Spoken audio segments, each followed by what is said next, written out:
Le grand matin Sud Radio, 7h-9h, Jean-Jacques Bourdin. Gabriel est avec nous, à Muret, à côté de Toulouse. Bonjour Gabriel. Bonjour. Bonjour, vous avez un fils de 12 ans qui utilise les réseaux sociaux.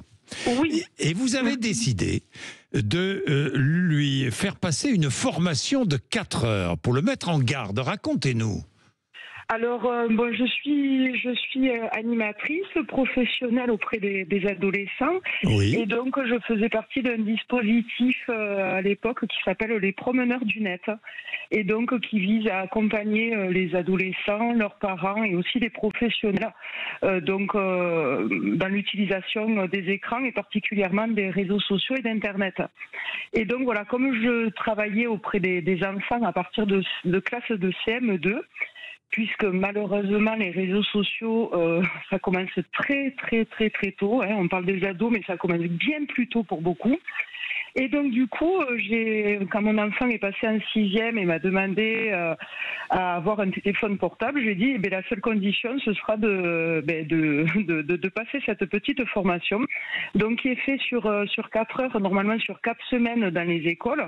Mais là, à mon fils, on l'a fait en 2 fois. Alors c'est fait de manière très ludique et on traite vraiment tous les sujets liés aux réseaux sociaux. Ça, c'est formidable. Votre fils utilise Snapchat et TikTok, hein, je crois. Exactement. Alors TikTok, c'est tout récent et je vous cache pas que je suis pas super fan. Oui, moi non plus. Ouais, pas du tout, à vrai dire. Mais moi non plus, mais d'un autre côté, ils apprennent aussi plein de choses sur TikTok. Attention, il faut pas toujours être négatif avec les réseaux sociaux. Je trouve que les adultes, pardonnez-moi, je vous coupe, Gabriel, mais ce que je lis écrit par des adultes sur X ou ailleurs, ça me choque souvent beaucoup plus que ce que je vois sur TikTok. Hein. Je vous le dis tout de suite. Ouais, je vous rejoins, mais je vous rejoins complètement. Et le problème, c'est que je crois qu'il faut pas faire l'autruche non plus avec nos ados. C'est-à-dire que moi, j'ai mon fils, il y a beaucoup de ses amis qui se confient à moi et qui ont les réseaux sociaux. Les parents ne sont pas au courant. Oui. Moi, ça me rend triste aussi parce que le problème, c'est qu'on peut pas comparer notre époque à la leur. Bien sûr. On n'a pas les mêmes manières de communiquer et tout ça. Et je crois que de diaboliser tout ça, c'est c'est se tirer une balle dans le pied. Nos enfants le feront. Ils y ont accès très facilement. Ils s'y connaissent beaucoup plus que nous. Ils peuvent cacher des applications. On peut ne pas être au courant. Et je crois que la complicité, le dialogue sont pour moi, en tout cas, la meilleure des manières pour pouvoir... Ces formations, vous avez entièrement raison, Gabriel, et ces formations, donnez un conseil aux parents. Comment les trouver ? Alors déjà, aller sur Internet et regarder, alors je ne sais pas si je peux en parler, mais les promeneurs du net peuvent être un moyen de s'y approcher. Il y a aussi e-enfance qui travaille sur tous ces sujets.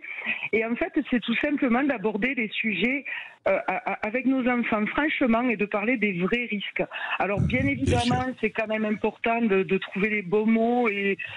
il y a quand même une formation derrière, mais on peut se rapprocher de professionnels, mais il ne faut pas prendre nos enfants pour des imbéciles et surtout, il faut leur expliquer les vrais risques qu'ils peuvent rencontrer sur Internet. Par exemple, moi, je suis désolée, mais les mauvaises rencontres à l'adolescence, de croire qu'ils discutent avec une pitchoune de 12 ans et puis en fait, c'est Robert Routier, 80 ans ou 70, j'en sais rien.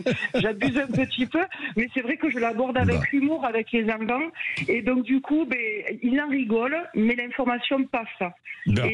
Merci Gabriel, merci pour ces conseils utiles pour tous les auditeurs et les auditrices de Sud Radio. Gabriel, sur Sud Radio, 8h.